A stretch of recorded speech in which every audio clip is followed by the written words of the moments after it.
कम से कम सरकार इतना मानदेय तो दे जिससे अपने बच्चों का पालन पोषण कर सकें। सर 9,000 मानदेय आ रहा है और सर 12,000 रुपए हम पे कर्जा है। सर जब तक दीपावली का जो मानदेय 9,000 आ रहा है तो ये तो सब ऐसे ही चला जाएगा। कैसे दीपावली मनेगी सर? ये तो सरकार को सोचना चाहिए सर। नहीं तो 2 महीने का इकट्ठा ही मानदेय दे देती, कम से कम कुछ तो हम खुशियां मना लेते। जो हमारा मानदेय मिल रहा है वो भी नहीं सही से दे रही है टाइम पे। सर हम 5% के कर्जदार हो जाते हैं लोगों के। बताइए सर इस तरह से कैसे क्या चलेगा? सरकार को हमारी बात को सोचना चाहिए। क्यों हमारे साथ इतनी निर्दयता कर रही है? आखिर हम लोगों का क्या दोष है? बिल्कुल आप ठीक कह रही हो। मैं यही बात कहना चाहता हूं कि वो जो अधिकारी हैं जो आपसे काम चाहते हैं, आपको बीएलओ की ड्यूटी कराते हैं, आपको जनगणना पे लगाते हैं, आपको गांव के सभी रखरखाव पर लगाते हैं, आपको कंप्यूटर का काम दे देते हैं, आपको क्या उन्होंने कहना चाहती हूँ जी सर, मेरी बेटी विद्या ज्ञान में पढ़ रही है सर, इस समय वो हाई स्कूल में है। और सर उसे के जब भी मीटिंग होती तो सर टीचर कहते हैं कि इसके खाते में 500 रुपए डालिए। सर मेरी इतनी स्थिति नहीं है जो मैं 500 रुपए पर मंथली डाल पाऊँ। और आगे इंटर पास करके जब तक वो आएगी तब से कम 2.5 लाख रुपए चाहिए। सर मैं कहाँ से लाऊंगा? किस तरह से क्या करूँ? कि मेरे बच्चे अच्छे पढ़ नहीं सकते सर, बल्कि मेरे बच्चे पढ़ने में सर बहुत नंबर 1 पे है। सर विद्या ज्ञान बहुत ही अच्छी जगह है, वहां पर मेरा बच्चा गया हुआ है, लेकिन मैं उसकी पढ़ाई की व्यवस्था नहीं कर पा रही। मैं सोच के इतनी परेशान हूँ, मैं कुछ बता नहीं सकती। सर मेरे हस्बैंड विकलांग है सर, बच्चे 4 है, इस क्लास से क्या करूँ सर? मेरी सर अच्छी स्थिति है सर, प्लीज मेरी हेल्प कीजिए।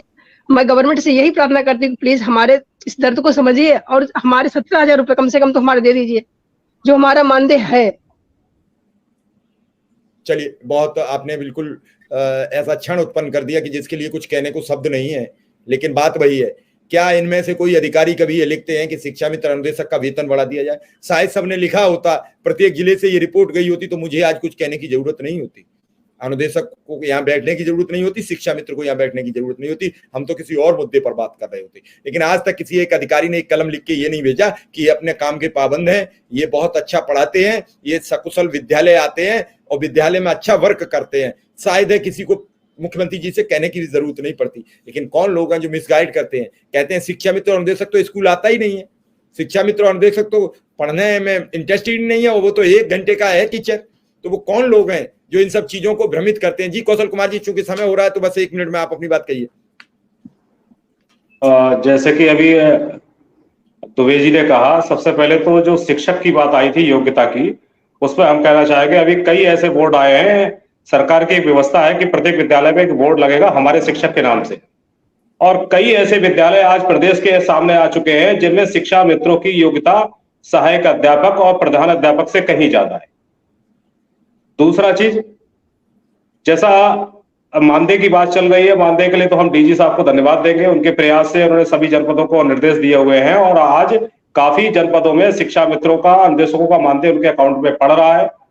और हमारे कई शिक्षा मित्रों का जो सूचनाएं मिली हैं जिलों का गया भी है।